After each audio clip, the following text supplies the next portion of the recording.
I got stuff for you. Holy moly. I need to get some snakes and release them around my house. But they love eating people. They love eating kids. These guys are the scientists of the supernatural, lecturers leaving lessons for inquiring laymen.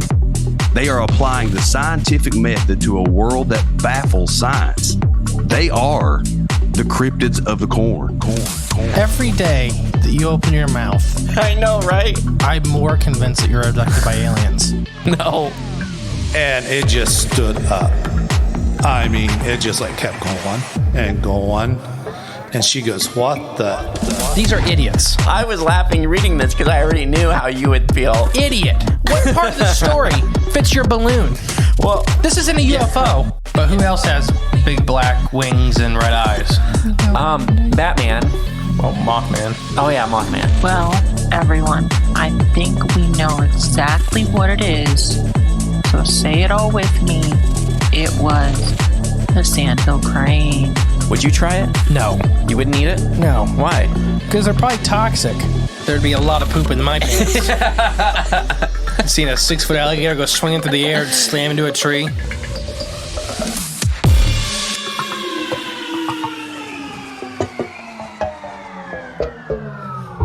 Welcome back to Cryptids of the Corn podcast. I'm the great and powerful Season 6, Mr. E. Oh, and I'm J Clone 63 to celebrate Season 6. Okay. Just very happy to be here. Okay. So today's topic is the fathers of cryptozoology.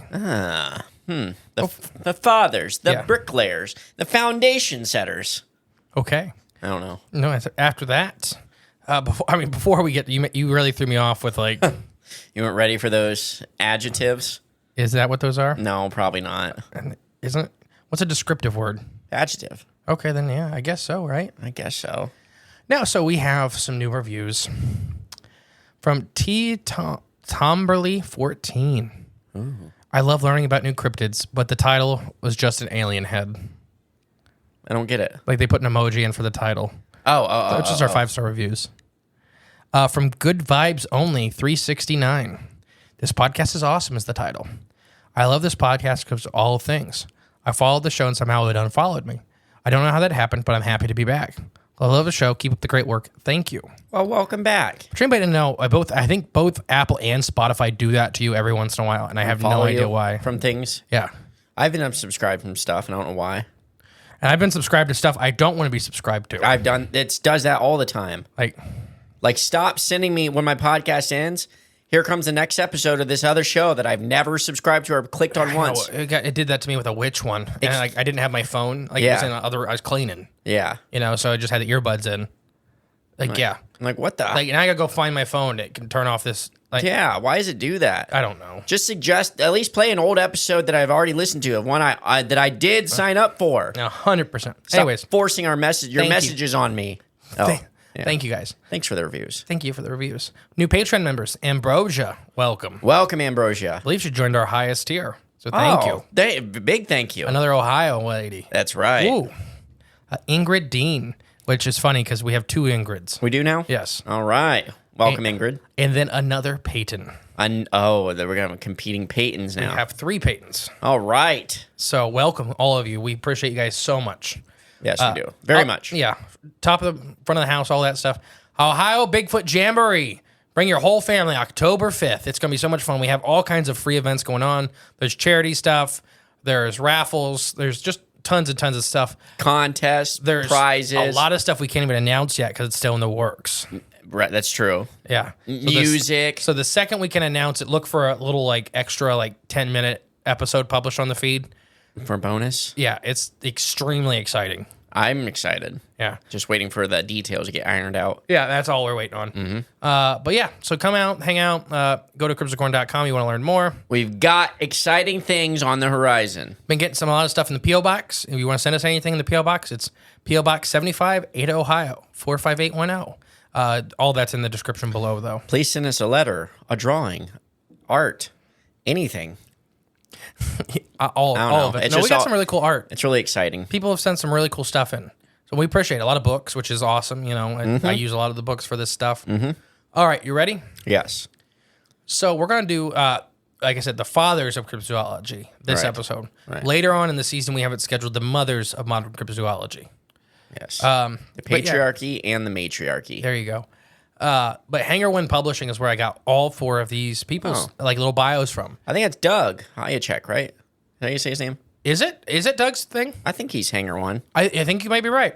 But anyways, Hanger One Publishing did a great job of like kind of like giving a synopsis of Life Works. Oh, okay. And kind of telling you who they are and that kind of stuff. Cool. Because if you've listened to our show long enough, you've heard every one of these names. Right, yeah. And, well, I know one of them that's on the list. Well, yeah. I mean, you know all of them. We kind of did an episode on him. Kind of. A long time ago. We were just having fun. A long time ago. Well, it came up with the Chinese Alps giant salamander. That's true, yeah. All right. First one is probably the most famous one on this list, at least for cryptozoology. Okay. Is Bernard Heuvelman. Heuvelman. I've never been, like, Heuvelman. Right. Or Heuvelmans. I believe he was just in our presentation for Squonkapalooza. Well, I think somebody asked a question about him because he's in both. Yeah, both. But no, Bernard Heuvelman is called the pioneer of hidden animal studies, which is cryptozoology. So in the shadowy realm between science and folklore, where mysterious mythology, where exists a field of study that captivates the imagination of both scholars and enthusiasts for decades. This is the world of cryptozoology, the study of hidden animals. The realm stands for figures who work in to define and shape the discipline. Bernard Heuvelman is the father of cryptozoology. So we're going to talk about his life and everything like that. From his last name, where would you guess he's from? I'm pretty sure it's Russia, right? No. Or is it Germany?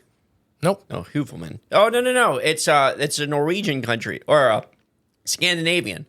Isn't it like Sweden? No. No? What is it? Yes, I love how the confidence with each answer gets stronger. Well, what's the answer, dang it? France. No. A Frenchman? Mm-hmm. We didn't stay France very long. No, I'm just kidding. No, that's crazy. I didn't know. French? I wouldn't have guessed Heuvelman. I went with Scandinavian in my head. Yeah, just Heuvelman. Or Scandinavian, German, something like that. Right. Born on October 10th, 1916 in Le Havre, France. Heuvelman's journey began as a young zoologist until pioneer of the controversial field is a tale of scientific rigor meeting unbridled curiosity. Literally. Like, it's crazy. His life's work would challenge the boundaries of zoological research and spark debates that continue to this day of the nature of scientific inquiry and the possibility of undiscovered creatures still lurking in remote corners of the world. Heuvelman did, and we have tons of it to talk about with him, broke down a lot of the barriers into this. There's still barriers, they're still standing. Right. But for somebody to even start the work that he did and the time he did it. He shattered the glass ceiling. I wouldn't. In cryptozoology. Yeah.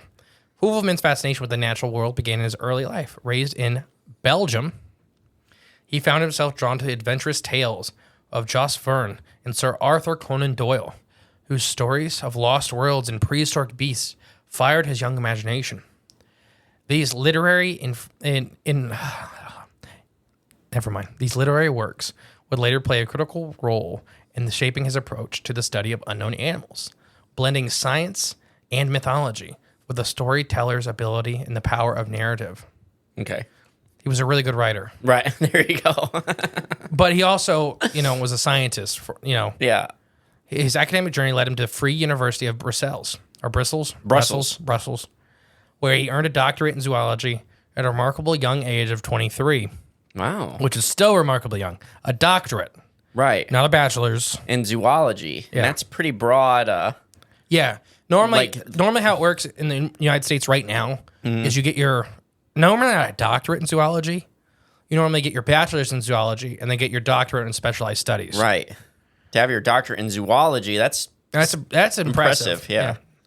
Heuvelman's doctorate thesis focused on the classification of aardvark's teeth, demonstrating his keen eye for detail and his ability to find scientific things that were overlooked aspects of the natural world. This early work, which seemingly was far removed from the realm of cryptids and sea monsters, laid the foundation for these controversial research. Do you know what it meant by aardvark teeth? Well, aardvark's teeth? I mean... Aardvarks aren't anteaters. Right. It's convergent evolution. Okay. With anteaters in stuff like pangolins, which are basically anteaters. Anteaters, yeah. So he looked at their teeth to find out that they were not those animals.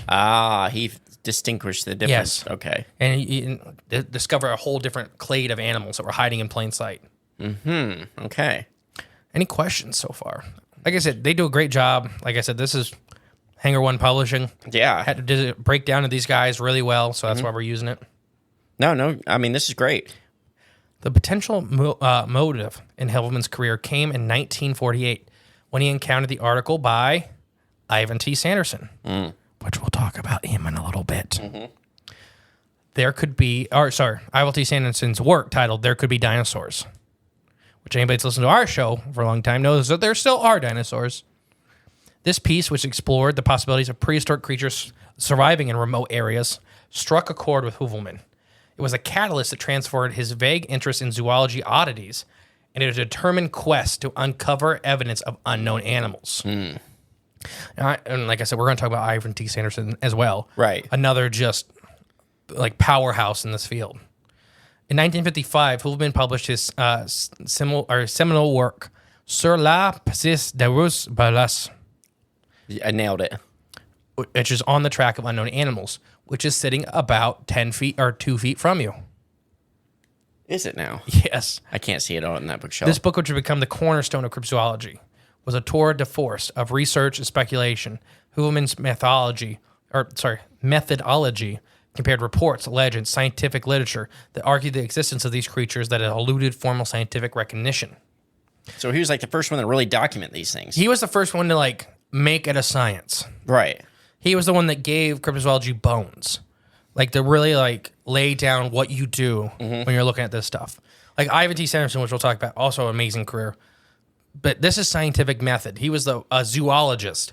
He was the first like highly credited zoologist to like tear into this stuff. And gave him a spot to basically to write it down in, to record him in.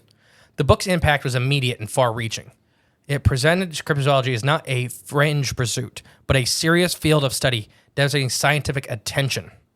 Heuvelmans argued that many animals once considered mythical had already been proven to exist, citing examples from mountain gorillas to giant squids. His work would then suggest that it held secrets within the uncovering, by which willing to look beyond the boundaries of established zoology. Okay. So there were, like modern day cryptozoologists, zoologists, all that there is this thought that it's not real, like a not real study. Okay. And there's so many animals. Like when we did our Lazarus taxon, we've done, we've covered these. We've talked about mountain gorillas and giant squids and how nobody believed mountain gorillas existed until they brought one. So they found, and all these locals are being like, they just don't like being found. Right, yeah. So any questions so far? So he literally, this book, On the Trail of Unknown Animals, and like I said, 55, changed the world for this stuff. Right. One book. It's sitting on that bookshelf. It matches, fits in with all the others.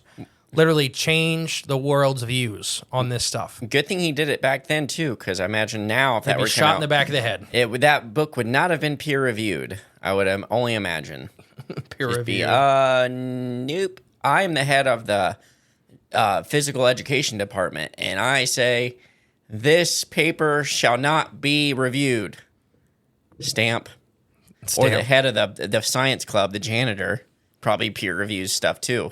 Oh, my gosh. Anybody that doesn't know what he's talking about, go back and listen to our Mothman stuff. I mean, just saying. It was a sand-tailed crane. No, he said it was a science gas balloon. A balloon. Flying 100 miles an hour, weaving in and out of trees, and chasing a car. A balloon. Because it was their balloon for the science club. Yeah, the janitor. Heuvelman's approach to cryptozoology. Heuvelman's approach was revolutionary in the synthesis of scientific rigor and open-minded exploration. He emphasized the importance of local knowledge and eyewitness accounts, arguing that indigenous people and explorers often possess valuable information of the fauna of a region. Yes. This respects the traditional knowledge, combining with an insertion of applied scientific method of the study of cryptids, set cryptozoology apart from monster hunting. Good. So when we talk about Ivan T. Sanderson, and it is not a bad way, he was a monster hunter. Right. Very different than what Heuvelman was doing. Was what he was pursuing. Yeah, but literally, like his in mission. This is the first real kind of time where we talk about taking seriously, like the people that live there, taking their reports seriously. Seriously, the way it should be. I mean, the okapi is one that comes famous later for this stuff. Right, yeah. Or like, giraffes live in that valley over there. Right, yeah. What do you mean giraffes live in the jungle? Like, no. Yeah, like, again, if this We happened... live here. If this happened in modern day, you get your modern, I don't know, name a modern explorer guy discovering things. Forrest Galante. Is he a good guy? I don't know. I have mixed opinions. So he's out there and someone tells him, yeah, there's giraffes that lives in the woods. No. That'd be interesting. Yeah, The term cryptozoology itself was attributed to Heuvelman, though the later acknowledgement from Sanderson had coined it earlier. So Sanderson had coined the term cryptozoology, but Heuvelman is the one that made it known. So who came first? Who was around Sanderson. first? He was there before. Okay. Yeah. But it's hard because I get Heuvelman it. is the father of modern cryptozoology. Right, because he turned it from... He's the guy. He turned it from monster hunting, I guess, or monster discovery into actual When creatures. Sanderson was doing it, it was monster hunting. Right. With the term cryptozoology. Right. This is actual scientific study of animals. Yes. Which is no bad. I love Sanderson too. No, yeah. They both play they're playing a different part. A whole different role. Yeah. That Sanderson built the bones for Heuvelman to run on.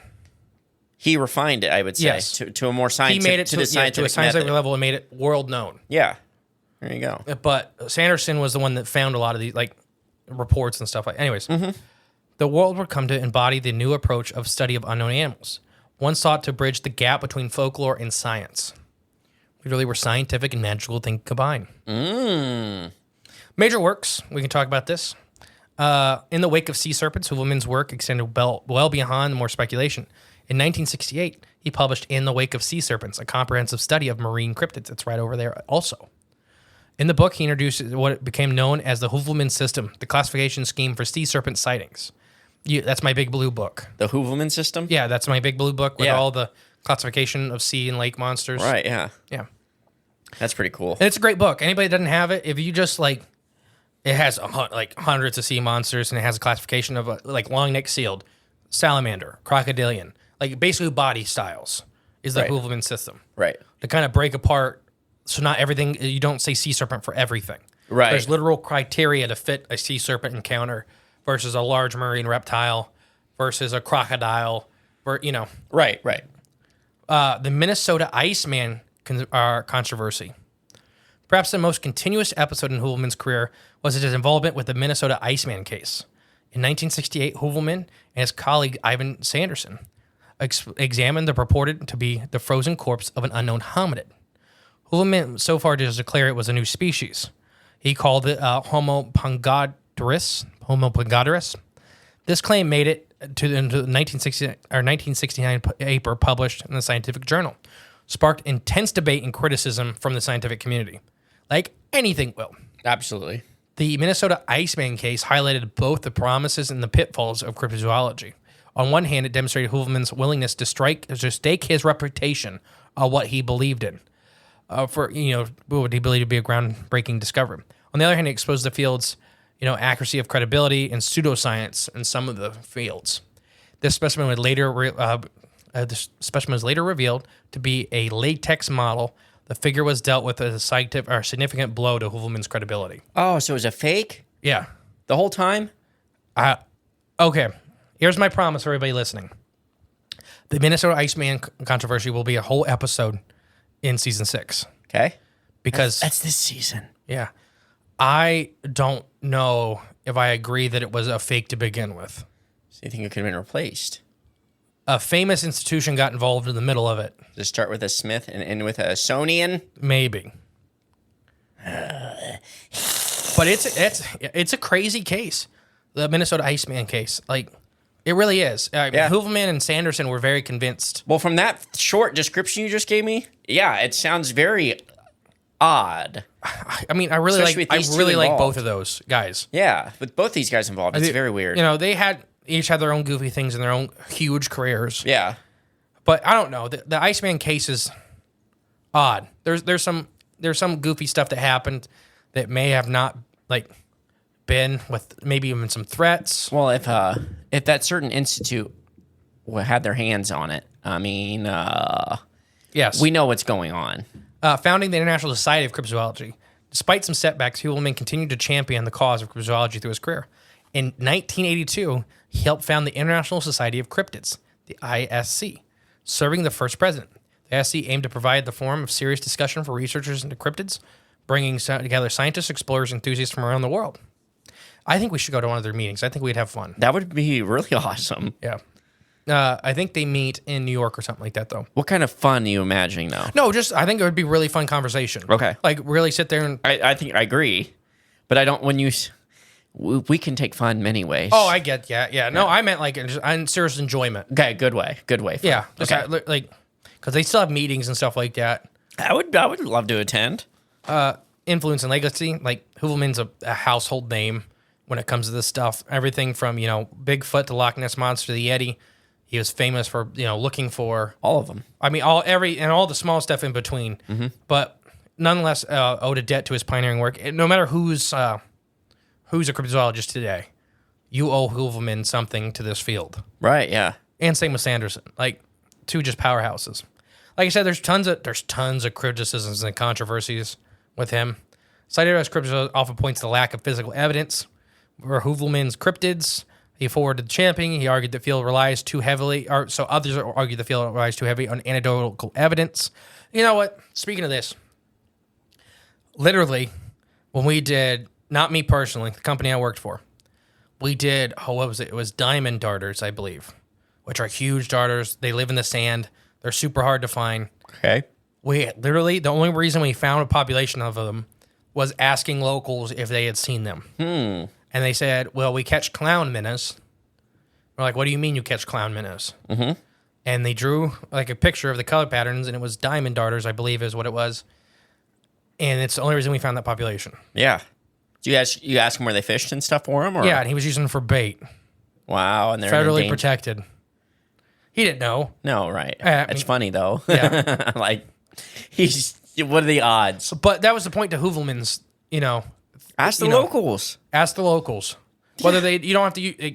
You can't go. And I think the scientists, especially at his day, would go to these areas and ask the locals if they'd seen a gorilla. Mm-hmm. It wouldn't show them. And you shouldn't show them pictures either. There's a hard line to walk. There's ways to go about it. Wouldn't show them how to look. Like, you say the American word gorilla to these people that live in Africa, that English is like their third language, right? Yeah. They learned how to speak English from a French explorer. Right, yeah. You know what I mean? So, what? Yeah, maybe. I don't know what a gorilla is in your language. Like, what's a gorilla? You're giving us food? Yes, I've seen that. Oh, yeah. No, that happened with Mokele. Yeah, absolutely. Later years and death. In his later years, Heuvelman continued his research. Throughout, he became increasingly reclusive, though. He converted to Buddhism, a shift of some reflected in a more spiritual approach to his work in his later years. Okay. But yeah, he pretty much became a recluse. Cryptozoology materials to the Museum of Zoology, he donated his vast archive of cryptological materials in 1999 to Lansom Museum of Zoology in Lansom, Switzerland, to ensure his life's work would be preserved for future generations to research. He passed away in 2001. I would like to go to that museum. 84. Oh, wow. He lived a long life. Yeah. I'd like to go to see that museum and see what actually they have on display that's his. And he got more and more and more reclusive. As he went on. Yeah. I'm sure there was reasons, too. Like, he probably had reasons to be. It's the older you get, the harder it is to, in the biology field, the harder it is to deal with, like, the constant naysay, the constant, like... Oh, yeah. The act of fighting. I wonder if it, too, though, is if it's, like, the stuff he was researching and discovering, and if that missing the Minnesota Iceman was real, if he was threatened. A lot of setbacks, in life. Setbacks. He may have been threatened, may have been encouraged to stop. He may have never known it was switched out. Right, yeah. Or at least maybe had he may have had thoughts it was switched out. Yeah, but couldn't prove we'll do a whole episode on it. Like, there's enough there to, like, when funky stuff happens. Right. Our next guy is Ivan T. Sanderson. Right, here we go. And he's slightly older by, like, 5 years. Okay. He started his career in this sooner, though, I believe, is why. Okay. But yeah, in the shadowy realm of science meets folklore, there's very few figures that stand both as celebrated and controversial as Ivan T. Sanderson.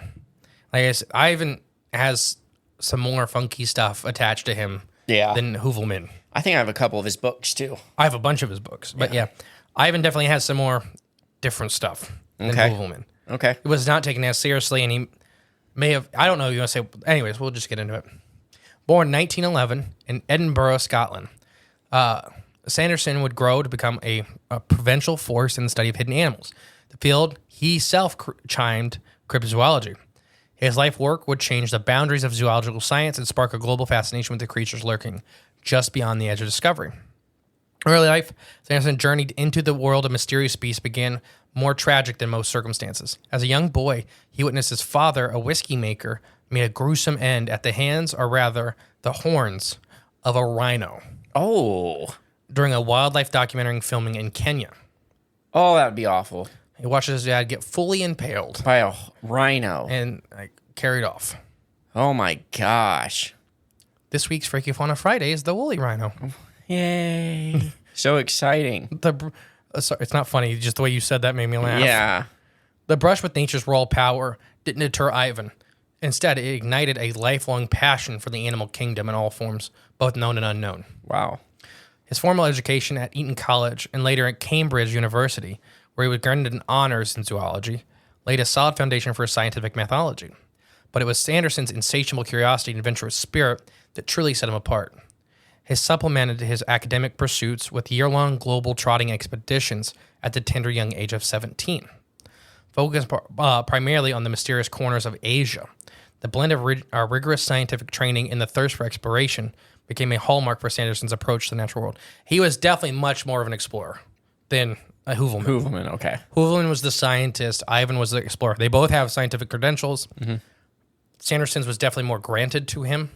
Okay.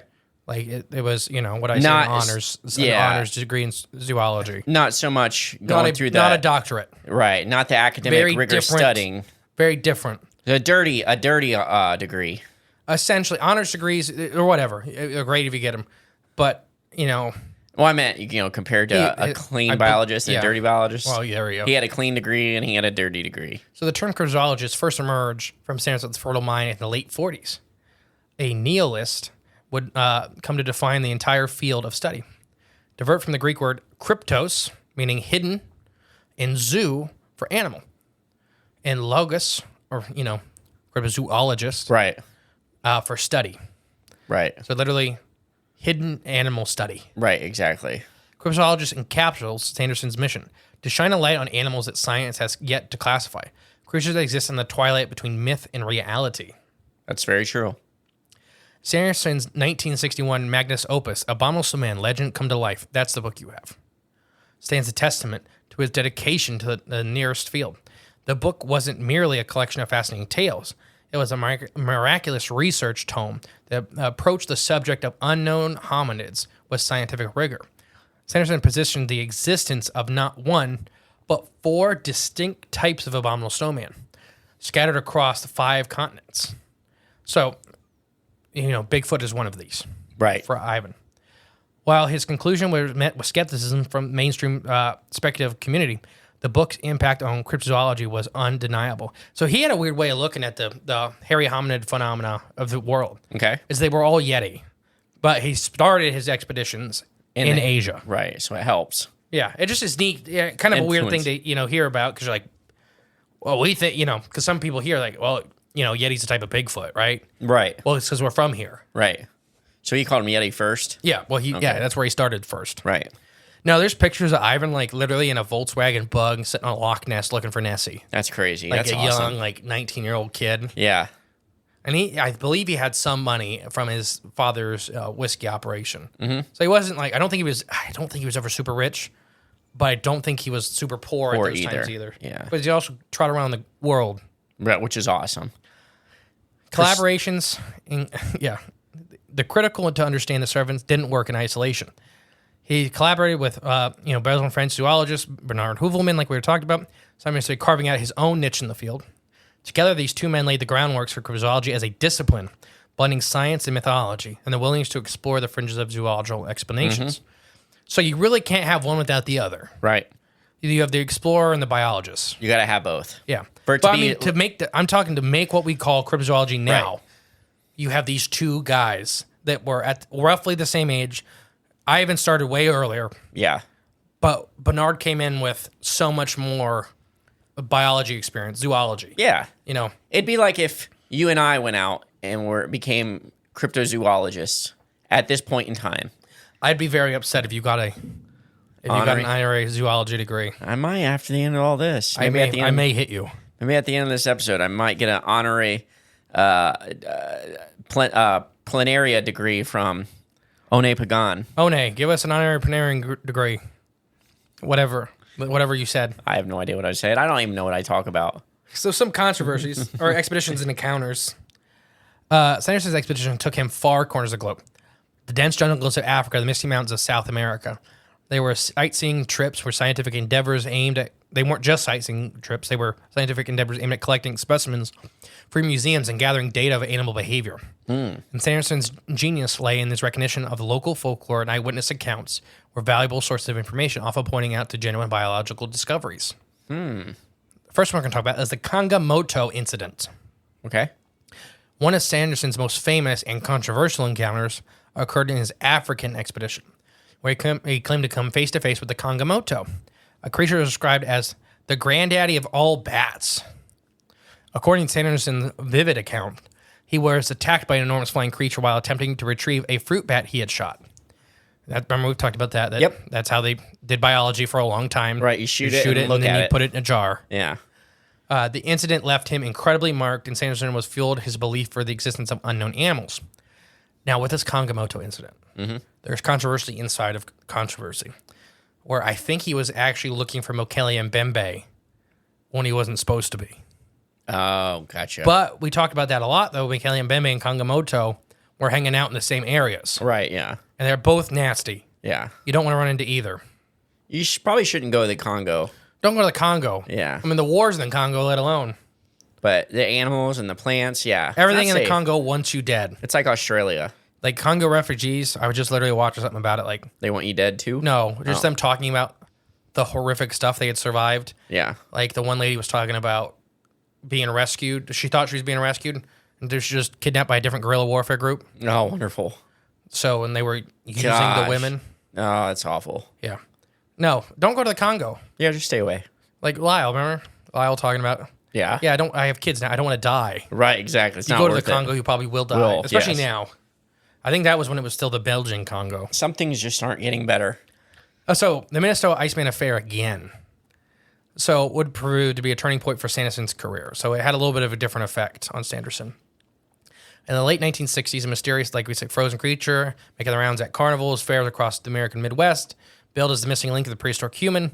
The Iceman caught the attention of both Sanderson and Heuvelman. Upon examination, both men were convinced it was authentic, with Heuvelman going as far to give it the scientific name. The excitement, though, was short-lived. Subsequently, investigating revealed that the Iceman was likely an elaborate hoax, which revealed they dealt a significant blow to Sanderson's credibility. This incident highlighted the challenges faced from cryptozoologists to distinguish between genuine mystery and clever fabrications. It was also underscored by the importance of maintaining scientific skepticism. This case left seemingly compelling evidence. So that really hurt. Right. Ivan. So if it was a hoax, who did it? Oh, it was a sideshow guy. I know. Well, we'll yeah. cover it later. And stay tuned for the later in season 6 for those answers. So do you remember what Bernard made? What? His group he made. There's a quiz.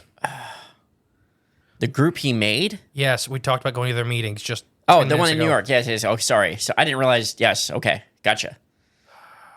What about it? Well, the International Society of Cryptozoology, right? Mm-hmm. So Ivan kind of made his own one. Oh, there's a separate one. But they kind of like the Iceman incident was kind of like their last thing together. Yeah. Real.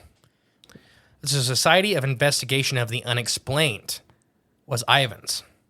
Despite these setbacks, Sanderson's passion to investigate and the unexplained remained undiminished. In 1965, he founded the Ivan T. Sanderson Foundation, which would then evolve into the Society of Investigating the Unexplored. 2 years later, The mission extended beyond cryptozoology to encompass the wide range of anomalous phenomena from UFOs to psychic abilities. So this, like I said, the Iceman incident was the split for these guys. The crux of the biscuit. Bernard doubled down on science, and Ivan opened up to everything. Okay. They both had very different careers, and they both ended about the same. So it didn't really matter which one you picked. Basically, two sides of the same coin. Yeah. Which, they just had to, it's very interesting to see these two guys, like, lives were so intertwined for decades and then split because of Smithsonian. So this institute became the hub of research and enthusiasts alike, providing a platform to exchange ideas, evidence related to the explained. Their organization approach, reflection of Sanderson's belief in the mysterious world, required a holistic investigation method, one that drew from various fields of study. So Ivan was definitely not shy of using psychics and that kind of stuff. Media presence and public outreach. Sanderson's influence extended far beyond the realm of academic. He was a prolific writer, penning numerous books and articles from cryptozoology pursuits to wider audiences. He was on radio, TV constantly. He was a great TV host, a great TV interview. Personality. Yeah. He was good at not getting stumped. He was great for the field. Right. Of being on TV with these show hosts that were really wanting to tear him apart. He was a powerful, smart speaker. The fact that Sanderson played a pioneering role in bringing natural history to the small screen, where he appeared, This World Is Yours, in the first regular screened color television series. It was the first color television series about nature. Wow. What a pioneer. He induced the magnitudes of exotic animals. The media appearance not only polarized cryptozoology, but also sparked public interest in the bordering fields of zoology. So, yeah, it was very interesting. He's a big influence. Oh, 100%. Yeah. But, yeah, literally for all this stuff. And he's done so much more. After the ad break, I cannot talk today.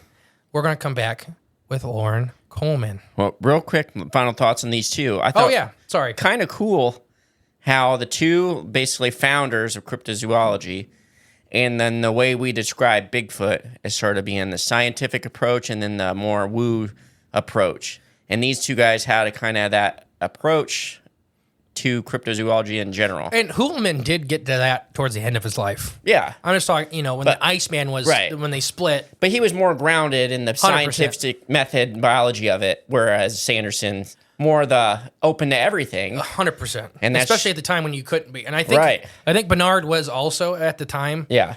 But was just trying to keep his academic credibility. Keep it legit. Yeah. Yeah, as long as, so it has grounded. So it's grounded in something real. Yeah. Yeah, you need that. And it was kind of cool how these two guys kind of showed the extreme of both ends. Their lives are so different and far apart in how they smack together. Right.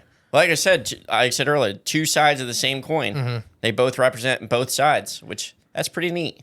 It's pretty neat. All right. We'll be back after this ad break. Suey! I got me this hot, fresh squonk steak, but man, it tastes bad. Jay, you got anything to fix this up? I think you need some seasoning on that squonk fixer up. Well, what do you got? How about you try this right here? It's called Bigfoot Breath. Raw garlic seasoning made from fresh garlic. Give me that. Well, it did make it taste a lot better. Jeez. Brought that squonk right alive, didn't it? I'm going to have to kill more squonks to use more of this seasoning. Oh, how about you try this instead? How about you try my spicy garlic seasoning? Oh, give it here. Suey! That's good stuff. Spicy, but not too spicy. That's perfect. Where can you get these delicacies? Oh, you can find these on flavorsforest.com. This is our newest spice that's just been created, and it's from Flavors of the Forest. Make sure you all get some at the links down below. We'll catch you. Suey! Suey. What? You never do the whole Suey. After that ad, I don't know. That was starving. I hate you. My phone did that thing again where it was listening. I hate you so much. Suey. All right. Back to it. Yeah. So we got the two main figures, I'd say. As far as for the word, the study of cryptozoology. Yeah. There's like a dozen other people you can look at. And Oh, be for like, sure. had critical. We're just hitting the pillars. And like I said, later in the season, we're going to do the mothers of cryptozoology. Right, yeah. There's some really hard-hitting women, especially in the early fields for this stuff. And all the way up to modern day. Oh, tons up to modern day. Like one in particular. Yeah. We're going to mention. So stay tuned. So Loren Coleman's next. All right. And anybody in this field at least knows his name right now. Oh, everyone in this field knows his name. Yeah. At least, they may not know what he did or, all that stuff, but you know his name. Absolutely. And this, like, in the cryptozoology, a man stands to dedicate his life to uncovering the truth behind these elusive beings. Loren Coleman. He was born on July 12th, 1947. So by the time he was born, Bernard and Ivan were already rocking and rolling pretty good. Yeah. He became synonymous for the field of cryptozoology, the study of hidden animals. For over 6 decades, Coleman has tirelessly pursued evidence of creatures that mainstream science was yet to acknowledge. From the infamous Bigfoot to mysterious creatures lurking in the depths of the lakes and the ocean. Coleman's journey to the world of cryptids began, like most unlikely places, in the movie theater in Decatur, Illinois. All right. In 1960, a young Coleman watched a Japanese film, Half Man, which depicted a legendary abominable snowman. The cinematic encounter sparked a lifelong fascination with this creature that exists on the fringe of scientific recognition. Little did he know that this moment would set him on the path that would become the world's leading cryptozoologist, author of well over 40 books, and the founder of the International Cryptozoological Museum. That's amazing.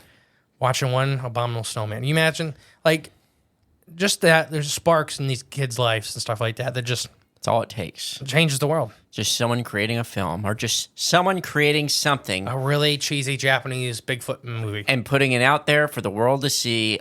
All it took was one person to get inspired, and look where we're at today. If that's not a message for you out there, if you have this thought or idea, desire burning inside you to create, just do it. Just do it. Okay, so Coleman's academic pursuits led him in the groundworking for his unique approach to cryptozoology. At Southern Illinois University / Carbondale, he majored in anthropology with a minor in zoology. Nice. A combination that would provide invaluable for future investigations. His education did not stop there. Coleman went to earn a graduate's degree in psychiatric social work from Simmons College of Boston. Whew, that sounds like a album cover or something. Psychiatric social work. Yeah.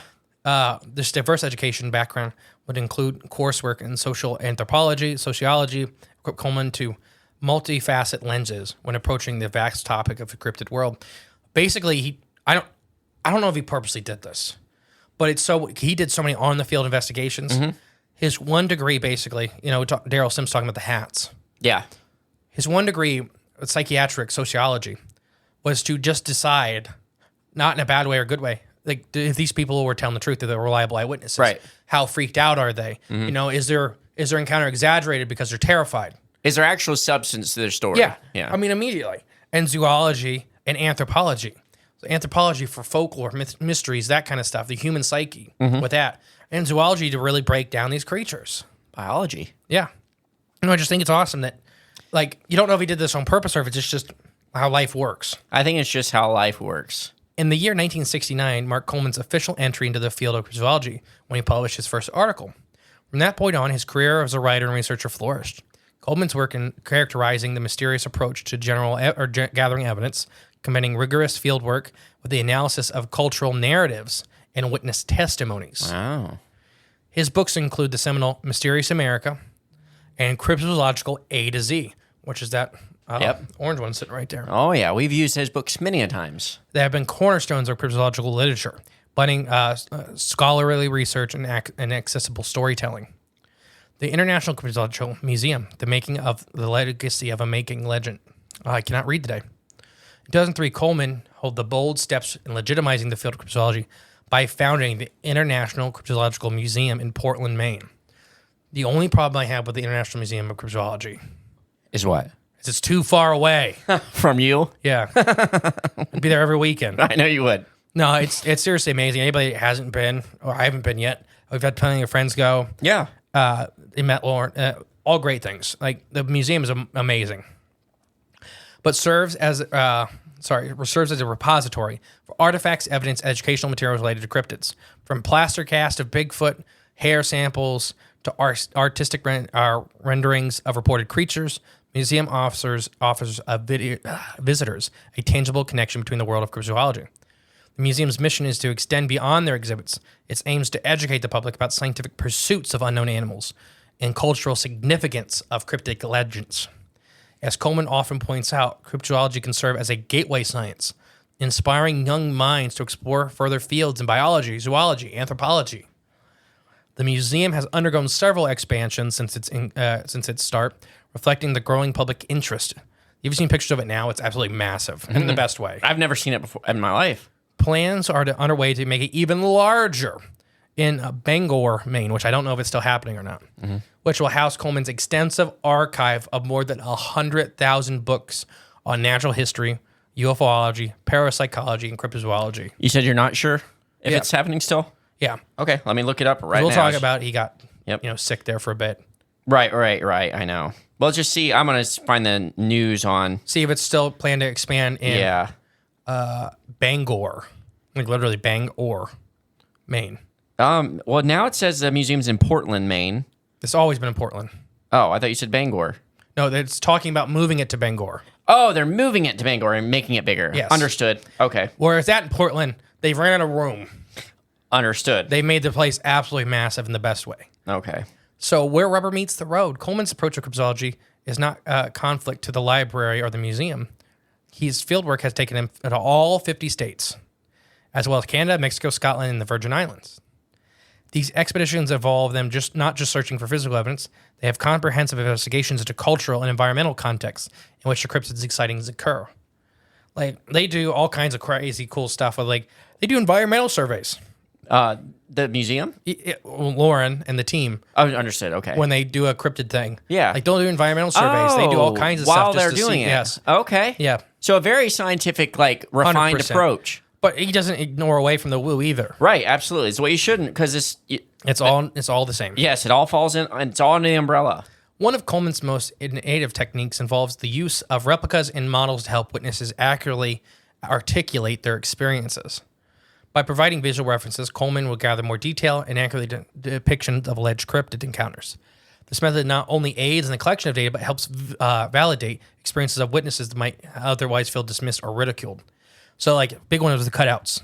He used to do cutout things. Okay. To really, so you could get a size. Yeah. Stand where you've seen it, or get in the car. They'll drive in a car if you've seen it in the field, and one of his assistants or one of the other people, cryptozoologists there with him, will be standing beside basically a circle that's 8 foot tall, circle that's 6 foot tall, circle that's 4 foot tall. Right. And they'll work their way up. Is that how big it was? And they won't tell him how big that circle is right now. Mm-hmm.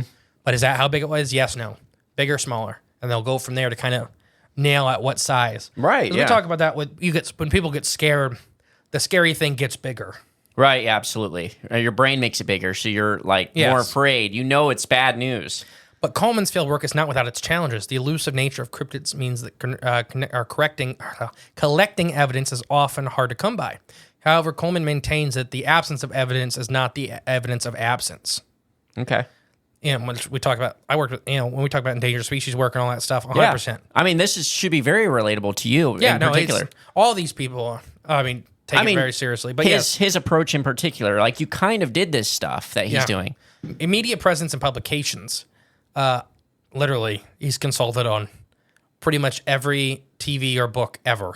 Yeah. Because he was, numerous television and radio programs, his appearance on NBC's Unsolved Mysteries, AE's Ancient Mysteries, History Channel's In Search Of. Just name a TV show and Coleman's probably appeared on it. Yeah. Because he's the only guy in this modern day, the TV times, basically. He's definitely the big one. Absolutely. He is the big guy for these times. Yeah. So he has to be. If you don't include him, you're doing a disservice to everybody that's wants to learn about this field. 100%. His cultural significance from the Yeti to Loch Ness, through his research, Coleman has explored the cryptid legends that reflect the society's relationship with nature, its fears, its aspirations. Literally, we kind of joke about talking about that the Bigfoot is what we want to go back to. Okay. Me and you have talked about that personally. Yeah. That life. And there's something to that maybe it's that manifestation, or maybe people are seeing Bigfoot to see themselves. It's just, very complex social issues. Right, yeah. So Bigfoot may not just be a flesh and blood creature, or not all Bigfoot may not be a flesh and blood creature. It may be a societal reflection of returning to nature. Okay. It's a psychological thing. Yeah. Yeah. I understand. So the future of cryptozoology. As Coleman looks at the future, he remains optimistic, potentially looking for new discoveries. Ongoing points of discovery of new species in remote areas of the world as evidence, as there's much still to learn about Earth's biodiversity. Coleman encourages aspiring cryptozoologists to combine traditional fieldwork with new technologies, such as environmental DNA analysis and advancing imaging technologies. The expansion of the International Cryptid Museum to the planned archive in Bangor represents Coleman's commitment to preserving the history of cryptozoology and inspiring future generations. Anybody that's ever met him, I've only heard nice things about Loren. Is that he's just an amazing person? Yeah, great with kids. Literally, like he said, cryptozoology is a field, what do you call that? A gateway drug to the ologies. Sure. Yeah. For kids, especially. Yeah, especially for kids. It's a good field that is in a way dying because it's fun and it's fun. It opens your imagination. Mm-hmm. Yeah, really. And kids, any kid I know that's enjoying themselves has a great imagination. Yeah, that's why they're fun to be around. That's been Loren's life work. Yeah, any questions about Loren Coleman's work? No, but the Dover Demon was one of his really famous ones. Yeah. I think his first one. Probably that broke through, yeah. No, I think that was literally if I remember when we did the Dover Demon episode, it was literally the first couple weeks he was doing this stuff publicly. Really? And he got the Dover Demon case. Right off the rip. I looked up the museum, and as of February of this year, it was still planned. Planning on being moved to the Bangor area. And there's photos of the building and stuff where he plans on moving it. As of any updates as recently, I have no more further updates, but on the news, as far as news goes online, that's the most recent one I can find. Okay. Still plan on moving. I know he had his festival again this year for the first time in a while. Oh, good. Which is awesome. Good. But yeah, anybody know, I can't remember. He got sick a couple years ago. Yeah. And took some time to bounce back. Right. But it sounds like he's doing a lot better. Good. That's good to hear. So last one we're going to do for this episode, and we're going to kind of just glance over a lot of the stuff because there's a episode already on him. Yes, if you surf through the Cryptids of the Corn catalogs back to season 1, specifically episode 43, you're going to find an episode on the amazing and fantastic, most interesting man in the world, Tom Slick. Let's talk about Tom Slick. All right. You made me laugh. We still have him up on the wall. He is right behind me, or at least your version of Tom Slick that looks nothing like him. I drew a guy, a 7-foot-tall Amish man with wings. And I think I don't know why. I think we happened to just be doing the Tom Slick episode that week, so I just wrote Tom Slick on the paper because it's a fun name to write. Several listeners have tried to steal it in the studio. Yeah, but it ain't happening. That's a famous. It's still there, right? Have we ever posted that anywhere? No. Maybe we'll do it for this episode. All right. Maybe that'll be the title card. Yeah, my post-it of Tom Slick. Mm-hmm. So Tom Slick, Cryptid Expeditions, A Legacy of Mystery Uncovered. So Tom was not poor. Right. Wasn't he a son of an oil family? So May 6, 1916, he was born in Pennsylvania, Tom Slick Jr., the son of Thomas Barker Slick Sr. Was an oil tycoon known as the king of the wildcatters. This privileged background provided young Tom with the resources and freedom to pursue his passions, eventually led him down the path of cryptozoology. But Slick was far more than just a wealthy thrill seeker. His education was prestigious universities.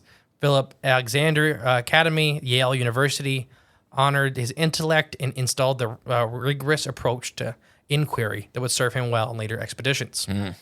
So, during his college years, Slick fashioned a cryptid first took root. In 1937, a group of Yale friends embarked on their expedition for the Hunt Loch Ness. The early expedition, which ultimately was fruitless in terms of concrete evidence, intrigued the spark in Slick that would burn for the rest of his life. Sweet. The idea that there could be a large unknown creature hiding in there just took his imagination fully.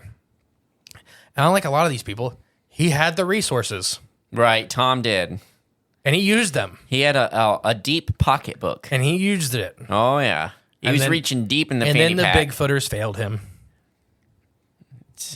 That's a sad line to say. Don't repeat that sentence. The one time. There we go. The one time that money was offered a lot to the Bigfoot community to go find Bigfoot. Yeah. And they failed him. Yeah, not the best team, if I recall. Well, just really powerful minds, and that just didn't work. Oh, that's right. You need a team leader. Yeah. You don't need 2 team leaders. No, too many. What's the saying? Too many cooks chefs in the kitchen. Yeah. All right. As Slick's interest in cryptids grew, he went for the Yeti. In 1950s, he turned his attention to the most endearing mystery in the cryptozoology, the Yeti of the Himalayas. The Yeti is a long part of the Nepalese and Tibetan folklore. Probably. Nepalese, I think is how you say it. I would say so, People yeah. of Nepal. Yeah. Large ape-like creature. For Slick, the Yeti represented more than just a mythical beast, the potential missing link between man and apes. This could bridge the gap between humans and their primitive ancestors. So he really thought it was like an ancient hominid. He was pretty convinced that the Yeti was a guy, essentially. Okay. That's why they wanted to find it. Didn't find it. Right. 1957 expedition. Slick organized the first major expedition in Nepal in the search of the Yeti. It was no amateur adventure. Slick secured an official endorsement from the San Antonio Zoo, leading to an air of scientific legitimacy to the adventure. The expedition faced early setbacks when Slick was injured on a bus accident, when he was which dampened his enthusiasm. Despite the injury, the team pressed on. Their efforts were rewarded with the discovery of tracks that Slick believed belonged to the elusive creature. These findings, while inconclusive, only fueled Slick's determination. That's one of the really, really famous pictures of the Yeti tracks, is Tom Slick's. In 1959 expedition, 2 years later, Slick returned to the Himalayas with even more ambitious. This time, he came prepared with a team of trained bloodhounds, each outfitted with custom-made snow boots to protect their paw from the harsh mountain terrain. He dressed these bloodthirsty, dogs. Right. With snow boots. We're finding them. Yeah. The use of dogs would stroke the advantage of thinking, demonstrating Slick's willingness to employ cutting-edge technologies in search of cryptids. The expedition so carried on tranquilizer guns, clearly indicated Slick's intent to capture rather than harm the Yeti. In 1959 expedition, what? We're going to capture it, but we're not going to harm it. Well, he didn't want to shoot it. He didn't want everybody have guns. I know, but you have train guns. You know as well as I do. That's a fruitless effort. You're never going to capture a Yeti. Well, he was trying. It was the guy way. We know you can't do it. I know. It's just funny. That's why I laughed. They had plaster casts of 13-inch footprints belonging to the Yeti. The cast was a prized possession of Slick, often displayed prominently in his home as a testament of adventure and controversial piece for guests. While skeptics argued this print could have been made by a known animal, even fabricated for Slick, the tangible proof was something out there for worthy investigation. Wow. So here you go. Yeah. The Bigfoot expedition. This is the one you were talking about. Should we even tell it or? Yeah, because I think it's a good story for modern day Bigfooters. To repeat? Because we know some really good Bigfooters. Oh yeah, literally, we do. I just talked with the one guy I'm thinking of right now 2 weeks ago.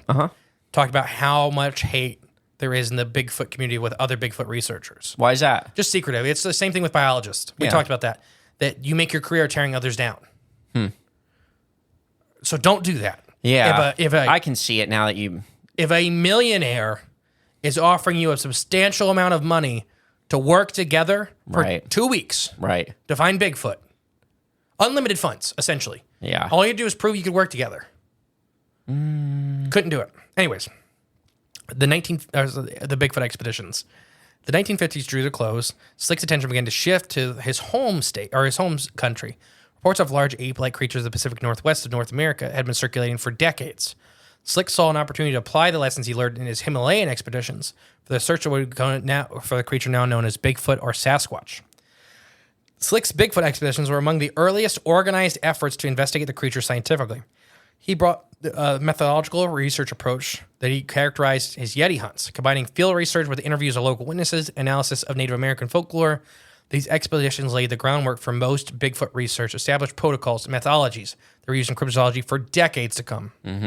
One of the most intriguing findings of Slick's North American expeditions was the discovery of what he believed to be Yeti droppings. Once again, he called all Bigfoot's Yetis. Yetis, yeah. analysis of the sample revealed the presence of unknown parasites. Such thing came from an animal that's not yet been categorized by science. Keep in mind, way before DNA. Mm-hmm. So they looked at the gut parasites and found unknown species of gut parasites. Wow. Okay. So it was very interesting. Yeah. While this is far from inconclusive proof of Bigfoot's existence, they added another layer to the mystery. So I'm just going to, we'll talk about this real quick. Basically what happened is the team, they were getting ready to do this stuff. The team wasn't getting along.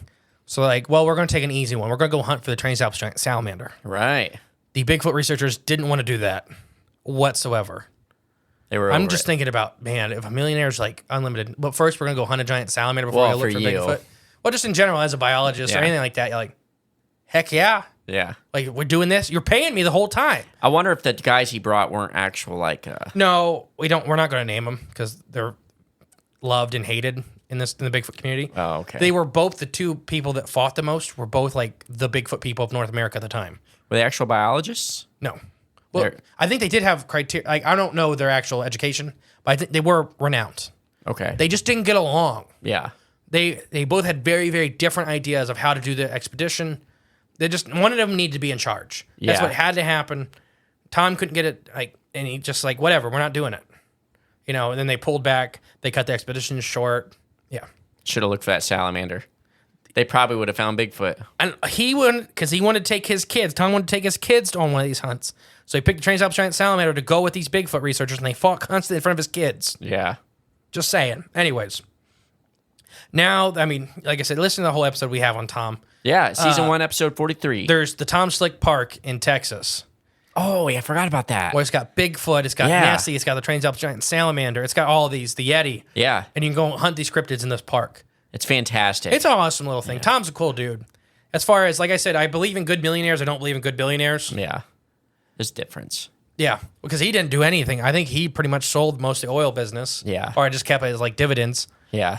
I don't even know what those words mean with money and stuff like that. Just basically kept a share in the company. I get it, yeah. To keep checks coming in. Those are just those big, big stock exchange words that... Well, hopefully you guys enjoyed this episode. I know it's a little different, but it's just fun to kind of take a look at... We say these names all the time. Yeah. And what inspired us is the Hocking Hills Bigfoot Festival.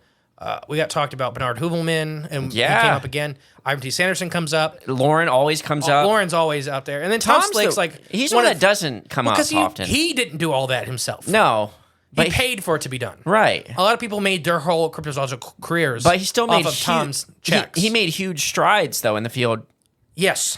Just for him doing that stuff. Just writing checks. Yeah. So he's never... Go find this. But he did the Yeti ones. Right, yeah. But he hurt himself, and he was starting having kids, and he's like... Yeah. I still want to be involved, just like... It's just a name that's still not as mentioned. No, so we'll keep bringing him up. Yeah, we'll keep it with the story alive. No, so that's... hopefully this was interesting some of you guys. From Kongomotos to giant salamanders to a lot of Bigfoot. Yeah. I have been the great and powerful Mr. E. And I've been JClone61. We'll catch you next week, guys. Bye! Hey guys, thank you for listening to Cryptids of the Corn podcast. Remember, the best way to support the show is share it with a friend. But if you are craving more of the J clones and more from Mr. E, there's always extra content on Patreon and our paid member space on cryptidsofthecorn.com. We'll catch you next time with more exciting, fun, and informative information. Bye.